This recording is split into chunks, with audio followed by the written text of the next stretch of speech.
Məsələn, deyirlər, əsas can sağlığıdır.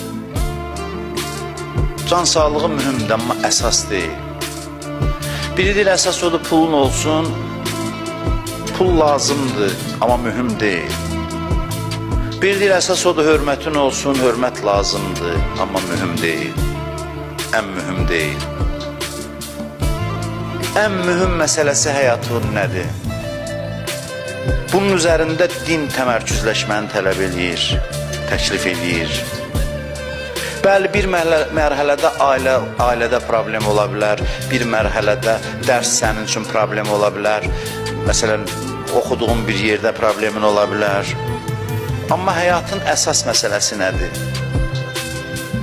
Sən müxtəlif şeylər haqqında düşünürsən, evdən çıxırsan, benzin yoxdur, yanacaq doldurmalısan, nə qədərsə onu məşğul edir fikir ki, gedim yanacağı doldurum, çıxım gedim. Amma da o qədər dəyərli bir fikir deyil ki, yanacağı doldurandan sonra da onun haqqında düşünəsən. O, həyatın axarında olan zəruri məsələlərdir ki, fikir bəzən onlara yönəlir, onlara diqqət yönəlir.